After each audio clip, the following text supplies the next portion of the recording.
नमस्कार, आपका स्वागत है हमारे खास कार्यक्रम हरियाणा डायरी में। मैं हूं आपके साथ केशव कुमार। इस कार्यक्रम का एक ही उद्देश्य है कि आप तक हरियाणा के हर उस विकास परियोजना की जानकारी पहुंचाई जाए जो मुख्यमंत्री मनोहर लाल के नेतृत्व में लगातार किया जा रहा है।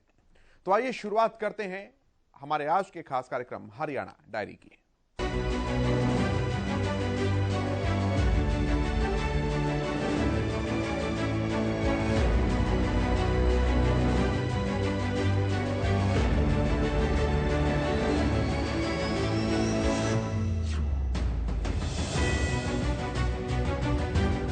G20 की कई बैठकें हरियाणा में भी प्रस्तावित हैं। इसकी तैयारियां भी शुरू हो चुकी हैं। सीएम मनोहर लाल ने दिल्ली में अधिकारियों के साथ एक उच्च स्तरीय बैठक भी की, जिसमें उन्होंने आवश्यक दिशा निर्देश देते हुए बैठकों की बेहतरीन व्यवस्था और सुरक्षा के पुख्ता इंतजाम करने के निर्देश दिए हैं। रिपोर्ट आप देखिए।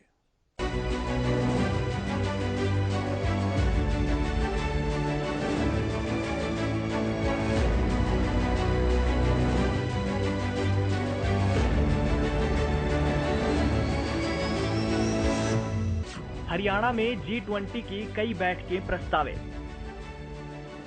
अधिकारियों के साथ सीएम की हाई लेवल मीटिंग। हिंदुस्तान की अध्यक्षता में हो रहे G20 शिखर सम्मेलन की कुछ अहम बैठकों की मेजबानी हरियाणा को भी मिली है। कोलकाता से शुरू हुए मीटिंग के दौर लगातार देश में चल रहे हैं और बताया जा रहा है कि मार्च में गुरुग्राम में भी G20 की बैठकें प्रस्तावित हैं। इस ऐतिहासिक मेजबानी के लिए हरियाणा सरकार ने इसकी तैयारी भी शुरू कर दी है। दिल्ली के हरियाणा भवन में सीएम मनोहर लाल ने संबंधित अधिकारियों के साथ हाई लेवल मीटिंग की और जरूरी निर्देश देते हुए प्रबंधों की भी खास समीक्षा की। दुनिया के 20 संपन्न देशों के प्रतिनिधि हिस्सा ले रहे हैं। गुड़गांव में पहली बैठक जैसा आपने भी कहा है, तो इंफ्रास्ट्रक्चर को देख करके किस तरह से सर आगे के कार्यक्रम होंगे, किस तरह से आप तैयारियों में जुटे हुए हैं? सुरक्षा की दृष्टि से भी बात करें तो क्या कुछ रहेगा? देखिए, हर प्रकार की जो व्यवस्थाएं होती हैं किसी भी एक बड़े इस प्रकार के इवेंट के, चाहे उसमें यातायात की व्यवस्था है, सुरक्षा की व्यवस्था है, मेडिकल फैसिलिटीज हैं, उनके लॉजिंग बोर्डिंग, वो सारी व्यवस्था करनी होती है। तो ये सारी व्यवस्थाएं हमने डिपार्टमेंट्स के नाते से सब काम बांट दिया है। हर एक जो रिप्रेजेंटेटिव होगा उनके साथ लाइजनिंग करने के लिए एक लोकल अधिकारी वो भी रहेगा। तो जितने भी लोग होंगे हरियाणा के ऑफिसर्स सब उनके साथ एक के साथ लगेंगे ताकि किसी प्रकार की कोई कठिनाई ना आए। टाइमिंग, लाइजन, आना जाना, उनको वाहन व्यवस्था सब देंगे, तो एक अच्छा कार्यक्रम हमारा होगा। किसी व्यवस्था में कोई कमी नहीं आने देंगे। इतना ही नहीं, सीएम मनोहर लाल ने उच्च अधिकारियों को निर्देश देते हुए कहा कि प्रदेश को इतनी बड़ी जिम्मेदारी पहली बार मिली है। ये हरियाणा के लिए बेहद गर्व की बात है। G20 शिखर सम्मेलन की कुछ बैठकें गुरुग्राम में आयोजित होनी तय है। इसकी सफलता के लिए सभी प्रबंध समय पर सुनिश्चित किए जाएं ताकि भारत की अतिथि देवो भव के साथ हरियाणवी संस्कृति की अमिट छाप और गुरुग्राम एक ग्लोबल सिटी का संदेश भी सभी G20 सदस्य देशों में दिया जा सके। हरियाणा की कोई पंच लाइन होगी सर, जिसके माध्यम से आप उनको इनवाइट कर रहे हो? टीम जो पूरे स्टेट की हेड ऑफ द स्टेट आप उनको जो इनवाइट कर रहे हो, थीम पूरा हरियाणा किस शब्दों के साथ उनको इनवाइट करेगा? देखिए, जैसे हरियाणा का हमारा एक कल्चर है, हम उनका स्वागत करेंगे आते ही। जैसे हमारे यहाँ अच्छे प्रकार के मनु आते हैं, उनको पगड़ी बांधने का विषय है, उनको तिलक लगाने का विषय है, उनकी आरती उतारेंगे, उनको बंचारी के जो ढोल हैं उसके साथ उनका स्वागत करेंगे। तो जो भी परंपरागत हमारे तरीके हैं उन सारे से स्वागत करेंगे।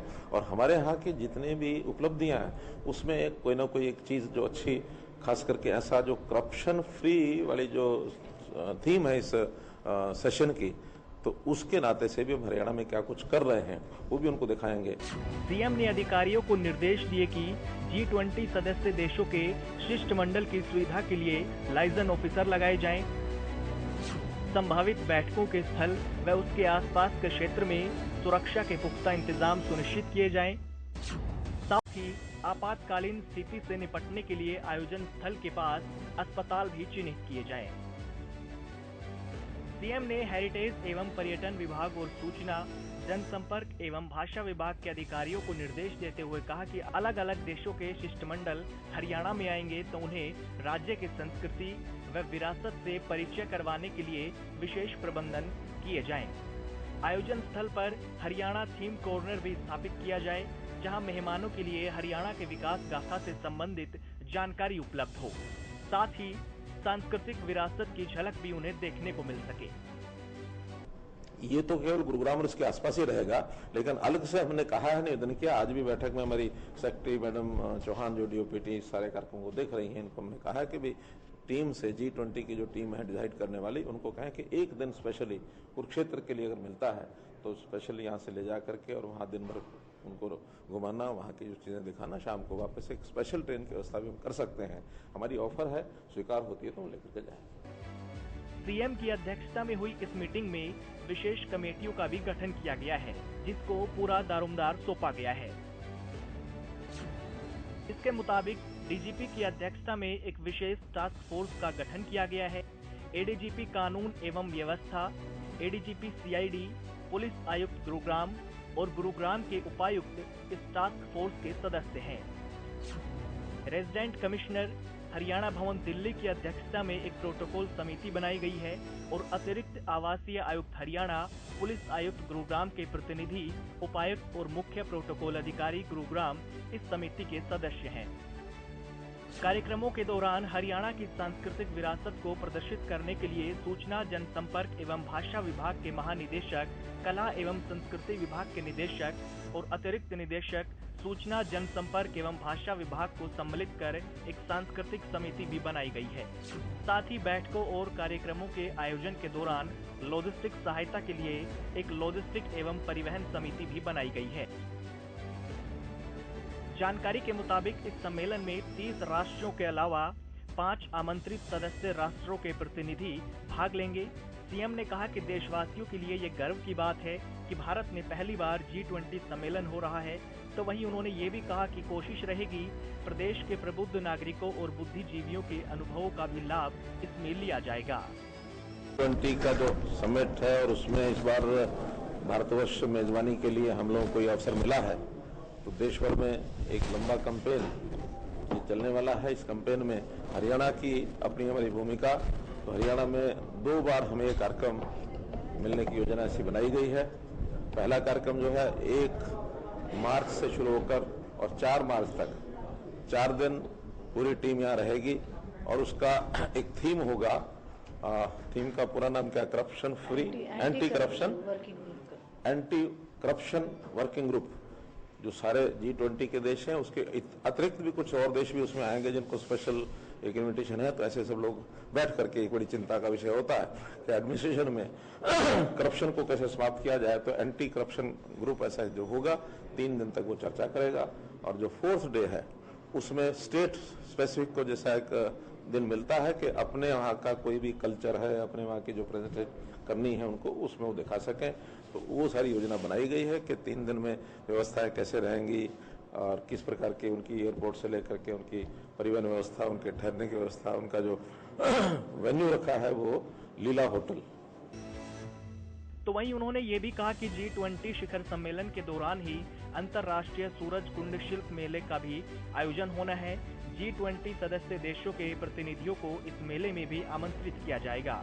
इसके माध्यम से सभी मेहमानों को न केवल हरियाणा बल्कि देश विदेश के कलाकारों की कलाकृतियां, हस्तशिल्प और सांस्कृतिक की विविधता देखने को मिलेगी। सीएम ने निर्देश देते हुए कहा कि इसमें गैर सरकारी संगठनों को भी शामिल किया जाए। उन्होंने आगे निर्देश देते हुए ये भी कहा कि युवाओं, विशेषकर स्कूल कॉलेज के छात्र छात्राओं को विश्व में G20 देशों के महत्व और भूमिका के बारे में जानकारी दी जाए। इसके लिए यूनिवर्सिटी के छात्र, सांस्कृतिक कार्यक्रम और छात्र छात्राओं के लिए निबंध, डिबेट प्रतियोगिताओं का भी आयोजन किया जा सकता है। दूसरी तरफ सीएम ने ये भी कहा कि हरियाणा में भ्रष्टाचार रोकने के लिए किए गए कार्यों से भी G20 के मेहमानों को रूबरू करवाएंगे। तो वहीं प्रदेश सरकार की नई सोच और शानदार पहल यानी परिवार पहचान पत्र की भी स्टॉल लगाकर हरियाणा सरकार के कार्यों को विश्व स्तर पर दिखाया जाएगा। परिवार पहचान पत्र ये हमारा एक यूनिक प्रोग्राम है, उसके बारे में भी एक हम स्टॉल जो है वो लगाएंगे ताकि हम अपना कोई ना कोई एक चीज़ प्रोजेक्ट कर सकें। तो इसलिए एक सीमित समय जितना हमको मिलेगा, क्योंकि उनके अपने एजेंडा पर दिन भर तो सारा वो काम करेंगे, हमको तो सुबह शाम या उस प्रेमिसेस में जो कुछ हमको उपलब्ध होगा वो दिखाएंगे। 1 दिन का समय जो मैं 4 तारीख का वो मैंने बताया, वो हम अलग से हरियाणा के लिए दिखाएंगे। हरियाणा में कैमरा म्यूजियम, सुल्तानपुर लेक और प्रतापगढ़ शाम का दौरा करवाएंगे। संयुक्त राष्ट्र की तरफ से मिलेट वर्ष घोषित किया गया है। सीएम ने बताया कि हरियाणा में मेहमानों को मोटे अनाज से तैयार भोजन भी करवाया जाएगा। एक तो उसके अंदर जो हमारा ये कैमरा म्यूजियम है गुरुग्राम में एक अच्छी जगह है, वर्ल्ड वाइड बहुत सी ऐसी चीजें वहां से एकत्र की हुई हैं, लोगों को पता लगेगा, देखेंगे। दूसरा सुल्तानपुर लेक, क्योंकि वहां भी migratory birds through out world देशों से आते हैं और ये मौसम है, सुबह सुबह वहाँ एक बहुत से बर्ड्स ऐसे देखने को मिलते हैं। तो वर्ल्ड वाइड ऐसा एक इको सिस्टम जो हमारा बना है और वर्ल्ड वाइड हम कैसे इसको मेंटेन करते हैं उसको दिखाएंगे। और तीसरा स्थान है प्रतापगढ़ में, जो एक रूरल कंट्री का हमारा एक फार्म हाउस है, बड़ा फार्म हाउस है और एक व्यक्तिगत ही भले किसी का है, लेकिन वहाँ वो विजिट करने लायक है। तो हम अपने एक लंच का कार्यक्रम वहाँ उनका कराएंगे। वैसे भी साल जो है मिलेट ईयर ये घोषित किया गया है, तो ऐसा चाहे वेन्यू पर यहाँ पर हो, चाहे उस दिन लंच की बात होगी, उसमें भी मिलेट्स का उपयोग किया जाएगा। तो एक प्रकार से हमारे जो अतिथि हैं उनके स्वागत के लिए हर प्रकार से हम तैयार रहेंगे और किसी प्रकार की उनको कठिनाई ना आए, हरियाणा से अच्छी यादें वो साथ लेकर के जाए, इस प्रकार का सारा डिस्कशन किया है। दरअसल हिंदुस्तान की धरती पर पहली बार G20 सम्मेलन आयोजित हो रहा है। देशवासियों के लिए ये वाकई गौरवान्वित महसूस कराने की बात है, क्योंकि एक सुलझे हुए रणनीतिकार के रूप में भारत की पहचान आज विश्व स्तर पर काफी मजबूत हो चुकी है और माना जा रहा है यही वो कारण है जिसकी वजह से भारत को G20 की मेजबानी का खूबसूरत अवसर मिला है।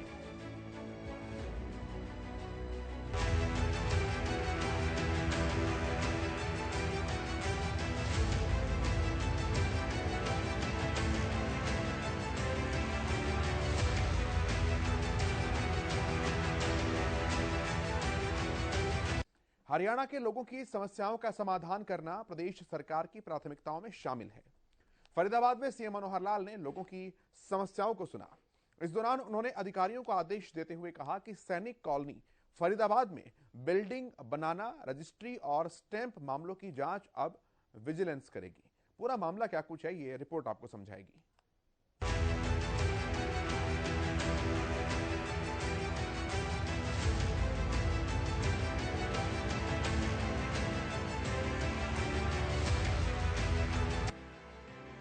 मुख्यमंत्री मनोहर लाल ने फरीदाबाद में जिला लोक संपर्क एवं कष्ट निवारण समिति की मासिक बैठक की अध्यक्षता की, जिसमें कुल 14 शिकायतें रखी गईं। ज्यादातर शिकायतों का मौके पर ही निपटारा किया गया। बैठक में सैनिक कॉलोनी फरीदाबाद में गलत ढंग से बिल्डिंग बनाने, रजिस्ट्री व स्टैंप से संबंधित शिकायत कॉलोनी निवासी RMS कुंडू ने रखी। इस बीच सीएम ने पूरे मामले की विजिलेंस जांच के आदेश दिए। उन्होंने कहा कि विजिलेंस की जांच में जो भी दोषी होगा उसके खिलाफ FIR दर्ज होगी और आगामी कार्रवाई की जाएगी। 14 शिकायतें आज थी और उन 14 शिकायतों में से एक शिकायत तो उन्होंने विड्रा कर ली थी। बाकी 13 शिकायतों में 2 ऐसी हैं जो जिसकी कुछ रिपोर्ट्स लेनी है, अगली बार के लिए उनको मीटिंग में रखा है। और इसके अलावा जो 11 शिकायतें हैं उनका समाधान कर दिया गया है। कुछ का समाधान हो गया है, कुछ ऐसी भी हैं जिसके लिए अलग से इंक्वायरी करने के लिए मैंने कहा, डिप्टी कमिश्नर साहब को कहा कि वो इंक्वायरी में ठीक रिपोर्ट आ जाती है तो उसको ड्रॉप करेंगे, और अगर ठीक रिपोर्ट नहीं आती है और उसमें सेटिस्फेक्शन नहीं होती है कंप्लेनेंट की तो अगली बार उसको फिर भी रखेंगे। क्योंकि पूरा फरीदाबाद उसका विस्तार जो हो रहा है और जब नया विस्तार होता है उसमें कई प्रकार की कठिनाइयाँ भी आती हैं, जेन्युइन शिकायतें भी कुछ लोगों की होती हैं, लेकिन एक एक करके उसको समाधान कर रहे हैं। जहाँ बिल्डर्स की शिकायत होगी बिल्डरों के खिलाफ कार्रवाई की जाएगी। बैठक में सीएम ने पर्यावरण संरक्षण के तहत NGT के आदेशों की अनुपालना सुनिश्चित करते हुए संबंधित अधिकारियों को स्वच्छता बनाए रखने के लिए ठोस कदम उठाने के निर्देश दिए। साथ ही अधिकारियों को NH2 मथुरा हाईवे पर बदरपुर बॉर्डर से पलवल जहां जरूरत होगी वहां फुट ओवर ब्रिज बनाने की रिपोर्ट देने और आगरा कैनाल कनेक्टिंग ड्रेन के पानी में खराब हुई बाशियापुर गांव के किसान रामलाल हंस की फसलों की गिरदावरी करवाकर नियम के अनुसार मुआवजा देने के भी निर्देश दिए। ग्रीवेंस कमेटी की बैठक में सीएम ने मिथिला नवयुवक संघ द्वारा सोसाइटी में गड़बड़ी की शिकायत की सुनवाई करते हुए गुरुग्राम के जिला रजिस्ट्रार कोऑपरेटिव सोसाइटी को इसकी जांच के निर्देश दिए हैं। इसके अलावा सूर्या बिहार फेज 2 निवासी कंचन मिश्रा ने अमृत 1 योजना के तहत बंद पड़ी एक सड़क का काम पूरा करवाने की मांग उठाई। इस पर कार्रवाई करते हुए मुख्यमंत्री मनोहर लाल ने निर्देश दिए कि अमृत योजना के तहत 10% अतिरिक्त चार्ज पर कार्य पूरा करवाया जाएगा। अगर कोई नहीं करता तो उसका ठेका रद्द किया जाए। भविष्य के काम के लिए अमृत 2 योजना के तहत अलग से टेंडर करवाए जाए। रेरा का एक बहुत बड़ा इंस्ट्रूमेंट जो बना हुआ है हमारा, उसमें जो प्लॉट होल्डर्स हैं जो फ्लैट ओनर्स हैं उनकी सब शिकायतों की डीलिंग रेरा में होती है और रेरा की हमारी एक के बजाय 2 यूनिट्स हरियाणा में काम कर रही हैं। इसी प्रकार से कुछ बिल्डर्स की भी अपनी कुछ शिकायतें होती हैं जिनको सुविधाओं की आवश्यकता होती है या डिपार्टमेंट्स के साथ उनके कुछ इश्यूज पेंडिंग होते हैं, उसको भी हम हल कर रहे हैं। बहुत ऐसे लोग हैं जो बहुत पहले लाइसेंस ले लेते हैं, लाइसेंस लेने के बाद समय पर काम नहीं करते हैं, फिर उनके खिलाफ कोई ना कोई पेनल्टी इंटरेस्ट ये बढ़ता है और सीमा से आगे बढ़ने के बाद वो फंस जाते हैं। हमने इसके लिए पहले भी 1-2 बार OTS लाए हैं और आगे भी ऐसे कुछ जिनको ऑक्यूपेशन सर्टिफिकेट ले लिया जिन्होंने लेकिन कंप्लीशन सर्टिफिकेट नहीं लिया है, ऐसे बड़े बिल्डर्स लगभग 650 ऐसे लाइसेंसेज हैं जिनके बारे में सोच रहे हैं कि उनके साथ बैठ कर के कोई एक OTS दोबारा से लाएंगे ताकि वो लोग भी अपने काम को आगे चला सकें। क्योंकि कोई भी इस प्रकार का बड़ी संपत्ति बनती है और एसेट्स अगर रुक जाते हैं तो उसका इकोनॉमी पर भी असर पड़ता है। तो हम चाहते हैं इकोनॉमी अपनी लगातार चलती रहे और सबके काम भी ठीक चले, जो कंज्यूमर है उसको भी उसका लाभ मिले, ऐसी सारी सुविधाएं हम देने के लिए तैयार हैं। दरअसल फिलहाल फरीदाबाद जिले की जिम्मेदारी सीएम मनोहर लाल के हाथों में है, इसीलिए फरीदाबाद पर मुख्यमंत्री की न सिर्फ पैनी नजर है बल्कि चौतरफा विकास के लिए भी अलग अलग प्लान प्रदेश सरकार की तरफ से बनाए जा रहे हैं।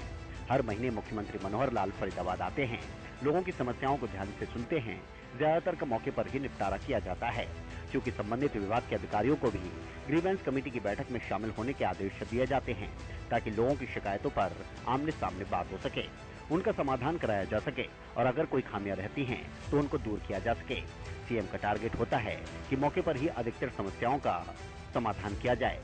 अगर फिर भी किसी कारणवश कोई शिकायत रहती है तो अधिकारियों को समाधान के आदेश दिए जाते हैं और अगर फिर भी कोई लापरवाही रहती है तो अगली बैठक में सीएम मनोहर लाल संबंधित अधिकारी से भी उस समस्या पर बात करते हैं। लापरवाही होती है तो लताड़ भी लगाई जाती है।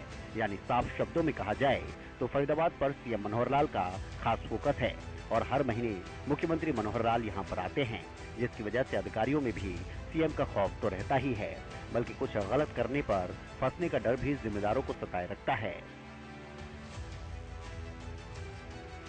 बैठक के बाद मुख्यमंत्री मनोहर लाल ने कहा कि 8 साल के कार्यकाल में फरीदाबाद जिला विकास के क्षेत्र में काफी आगे बढ़ा है। फरीदाबाद का विस्तार करते हुए नहरपाड़ क्षेत्र को ग्रेटर फरीदाबाद का नाम देते हुए जन सुविधाएं मुहैया कराई जा रही हैं। उन्होंने कहा कि परिवार पहचान पत्र के माध्यम से जरूरतमंद लोगों को सरकार की योजनाओं का लाभ मिल रहा है। 72 लाख परिवारों को PPP ID बनाई गई है और पात्र लोगों को चिरायु हरियाणा, निरोगी हरियाणा सहित जन कल्याणकारी योजनाओं का लाभ पहुंचा रहे हैं। 71 लाख परिवार, रादर अब तो 72 लाख हो गए हैं। 72 लाख परिवारों के एक ID बनी है, परिवार पहचान पत्र। उसमें बहुत सा डाटा, कुछ सेल्फ डिक्लेयर्ड है, कोई जांच किया गया है, कोई पहले से डॉक्यूमेंटल वेरिफिकेशन उनकी हुई है, तो वो सब करते हुए और लास्ट में अब जो इनकम वेरिफिकेशन हुई है उस इनकम के आधार पर हमने कुछ फैसिलिटीज़ जो लो इनकम ग्रुप है उनको दी हैं। चाहे वो चिरायु हरियाणा है जिसके अंदर 5 लाख रुपए का एक बीमा है हेल्थ का, वो दिया गया है, वो इलाज कराते समय 5 लाख रुपए तक का लाभ वो ले सकें। निरोगी हरियाणा है जिसमें हर एक का फिजिकल चेकअप होगा, हेल्थ चेकअप, वो एक योजना चलाई है। और इसी प्रकार से स्कूलों की बच्चों की भी कुछ योजनाएं हैं। बच्चों के जो गरीब परिवार हैं उनको जो दिए जाते हैं स्टाइपेंड और स्कॉलरशिप्स, उसमें भी इस योजना को लागू कर रहे हैं। और इसमें जो कि पहली बार हो रहा है तो बहुत सी शिकायतें भी आई हैं। सामान्यतया लोग अपनी इनकम को पूरा बताते भी नहीं हैं और जब नहीं बताते हैं तो उसके लिए कोई ना कोई जांच करनी पड़ती है। जांच करने के बाद अब हमने 12 लाख नए परिवारों को तो राशन कार्ड दिया है, क्योंकि राशन कार्ड की लिमिट 1,20 से 1,80 कर दी है, तो 12 लाख नए राशन कार्ड बने हैं। वहीं लगभग 9 लाख कटे भी हैं। तो जो 9 लाख कटे हैं उसमें 1.25 लाख लोग तो ऐसे हैं जो इनकम टैक्स रिटर्न भरते हैं। तो जब इनकम टैक्स रिटर्न भरने वाला उसको तो राशन कार्ड नहीं मिलेगा। ऐसे ही कुछ लोग ऐसे मिले जो गवर्नमेंट सर्वेंट की पेंशन ले रहे हैं। तो गवर्नमेंट सर्वेंट पहले रहे होंगे तभी वो पेंशन आज ले रहे हैं, इसलिए स्वाभाविक वो भी नहीं होंगे। तो इसी प्रकार से असेसमेंट कई प्रकार से इनकम की गई है। हाँ, कुछ लोगों की असेसमेंट हो सकता है गलत हो गई हो, उनको शिकायत करने का मौका दिया है। शिकायत करने के बाद 15 दिन के अंदर अंदर उनकी शिकायत का समाधान होगा। 15 दिन में अगर समाधान हाँ ना में नहीं होता तो उनकी ऑटोमेटिकली जो चीज़ें रोकी गई हैं, राशन अथवा कोई भी चीज़, वो तुरंत उसको चालू हो जाएगी और जनवरी के अंदर अंदर 31 जनवरी तक ये सबका समाधान ये करना हमारा लक्ष्य है। इसमें SDM ऑफिस, ब्लॉक हेडक्वार्टर पर ज़्यादा जगह पर, इसमें हमने 3 या 4 हमने टेलीफोन नंबर भी प्रचारित किए हैं उसके ऊपर अपनी कंप्लेंट लिखा सकते हैं। पहली बार ये है, तकलीफ आई है, लेकिन 1 महीने में सबकी खत्म हो जाएगी। तो वहीं सीएम मनोहर लाल का कहना है कि पारदर्शिता के साथ सरकार अंत्योदय की भावना से काम कर रही है। हर विभाग में करप्शन और घूसखोरी को काफी हद तक समाप्त करने की कोशिश की गई है। विजिलेंस और सीएम फ्लाइंग की टीमें खासतौर पर रिश्वतखोरों पर खास नजर रखती हैं और समय समय पर कार्रवाई अमल में लाई जाती है। कहीं भी इस तरह की कोई शिकायत मिलती है तो तुरंत उन पर कार्रवाई होती है। इतना ही नहीं, हर क्षेत्र में अंत्योदय की भावना के साथ मनोहर सरकार काम कर रही है। नौकरी के क्षेत्र में भी भाई भतीजावाद को दूर मेहनत के बूते परीक्षा पास करने वालों को ही नौकरी दी जा रही है। यानी भ्रष्टाचार पर काफी हद तक अंकुश लगाकर सरकार हर क्षेत्र में निष्पक्ष ढंग से कार्य कर रही है और जनहित के मुद्दों को ध्यान में रखते हुए विकास पर खास फोकस किया जा रहा है ताकि रोजगार के अवसर पैदा किए जा सकें। अपने आसपास के क्षेत्र में भी तमाम जरूरी और मूलभूत सुविधाएं प्रदान की जा सकें।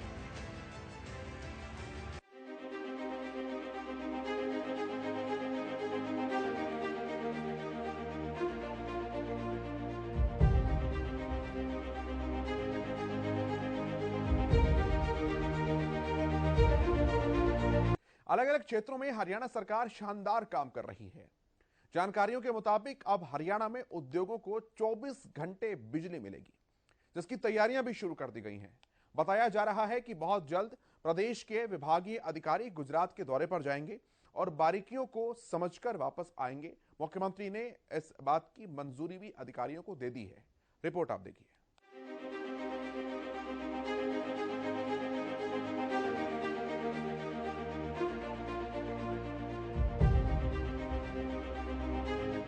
बिजली के क्षेत्र में सरकार का शानदार कदम। हरियाणा में उद्योगों को मिलेगी 24 घंटे बिजली। हरियाणा में बहुत जल्द उद्योगों को 24 घंटे बिजली मिलने जा रही है, जिसके लिए सरकार ने जोरों पर तैयारियां शुरू कर दी है। अधिकारियों का इस प्रोजेक्ट पर पूरा ध्यान है। जैसे गुजरात में उद्योगों को 24 घंटे बिजली मिलती है, ऐसे ही अब हरियाणा सरकार भी उद्योगों को दिन और रात बिजली देने वाली है। जानकारी ये भी है कि गुजरात मॉडल की बारीकियों को समझने के लिए प्रदेश के बिजली अधिकारियों का दल बहुत जल्द गुजरात का दौरा करेगा। इतना ही नहीं, सीएम मनोहर लाल ने इसकी मंजूरी भी दे दी है। यानी अब अधिकारी जल्द गुजरात जाएंगे और प्रोजेक्ट की बारीकियों को समझकर हरियाणा को भी ये सुविधा उपलब्ध कराई जाएगी।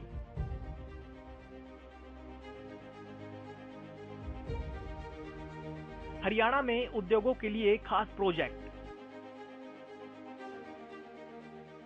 अप्रैल से प्रदेश में प्रोजेक्ट लागू करने की तैयारी। हरियाणा के उद्योगों को सरकार की तरफ से दिन रात बिजली प्रदान करने के प्रोजेक्ट पर कार्य चल रहा है। बताया जा रहा है ये नया प्रोजेक्ट 1 अप्रैल से लागू हो सकता है, क्योंकि सरकार की तैयारी है कि जल्द से जल्द उद्योगों को 24 घंटे बिजली दी जाए, जिससे बिजली की समस्या को दूर किया जा सके। क्योंकि लंबे समय से उद्योग इस समस्या का सामना कर रहे हैं। बिजली कट की वजह से कई तरह की कठिनाइयों का सामना भी करना पड़ता है, लेकिन सरकार की माने तो बहुत ही जल्द बिजली की समस्या से उद्योगों को छुटकारा मिलने वाला है, क्योंकि सरकार ने नए प्रोजेक्ट पर न सिर्फ काम करना शुरू कर दिया है, बल्कि अधिकारियों को भी गुजरात का दौरा करने की अनुमति मिल गई है। उद्योगों को 24 घंटे बिजली देने के नए प्रोजेक्ट को समझा जाए तो इस मॉडल के तहत उद्योगों को 24 घंटे बिजली देने के लिए स्पेशल फीडर स्थापित किए जाएंगे। प्रदेश में उद्योगों को अभी 180 रुपए प्रति किलोवाट की दर से लगने वाले चार्ज समेत 8.3 रुपए प्रति यूनिट बिजली पड़ती है और बिजली कट लगने पर जनरेटर चलाने पड़ते हैं। कुछ उद्यमियों के पास स्वयं के जनरेटर हैं, तो कुछ ने जनरेटर संचालकों से अनुबंध कर रखा है।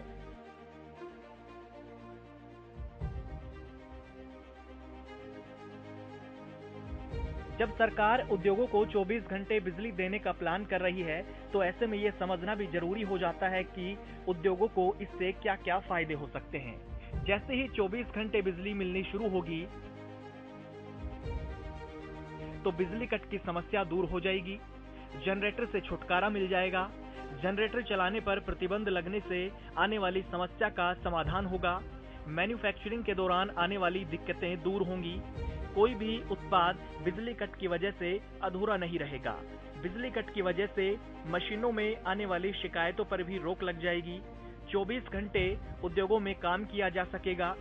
उद्योगों में उत्पादन भी बढ़ेगा, यानी 24 घंटे बिजली मिलने की वजह से तरह तरह की समस्याओं से छुटकारा मिल जाएगा।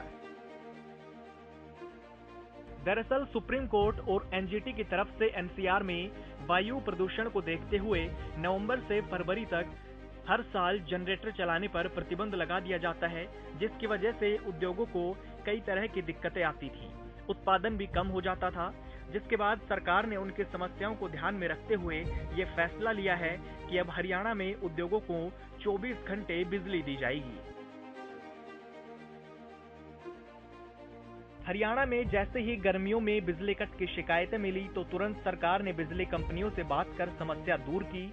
इतना ही नहीं, अब गांवों तक भी बिजली का जाल फैला दिया गया है और 24 घंटे गांवों में बिजली मिल रही है। तो वहीं अब एक कदम और आगे बढ़ते हुए हरियाणा की मनोहर सरकार उद्योगों को भी 24 घंटे बिजली देने जा रही है।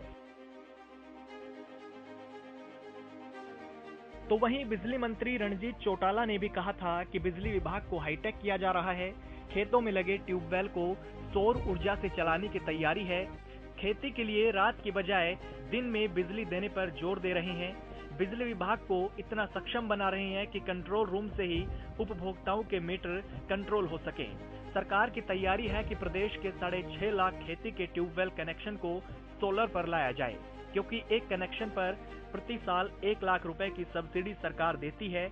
ऐसा होने पर सरकार को करोड़ों रुपए की बचत होगी। सीएम मनोहर लाल से इस संबंध में बैठक भी हो चुकी है। जल्द इसकी घोषणा होने की भी उम्मीद है। बिजली विभाग में बड़े स्तर पर सुधार के लिए केंद्र सरकार के स्काडा यानी supervisory control data acquisition system project पर भी काम शुरू किया जाएगा। हर जिले में 50-50 करोड़ रुपए से ये सेंटर स्थापित किए जाएंगे और ये सभी मुख्यालय के कंट्रोल रूम से जुड़े होंगे।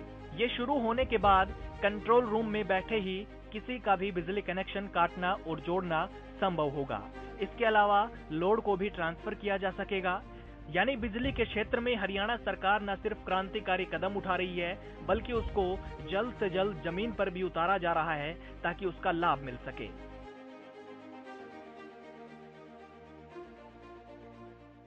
मुख्यमंत्री मनोहर लाल के कुशल नेतृत्व में हरियाणा प्रदेश लगातार विकास की ओर अग्रसर है।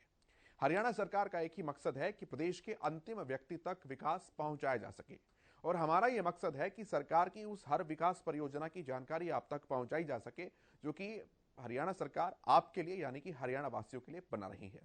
हमारे आज के इस खास कार्यक्रम हरियाणा डायरी में इतना ही। कल आपसे फिर मुलाकात होगी। आप बने रहिए हरियाणा न्यूज के साथ। नमस्कार।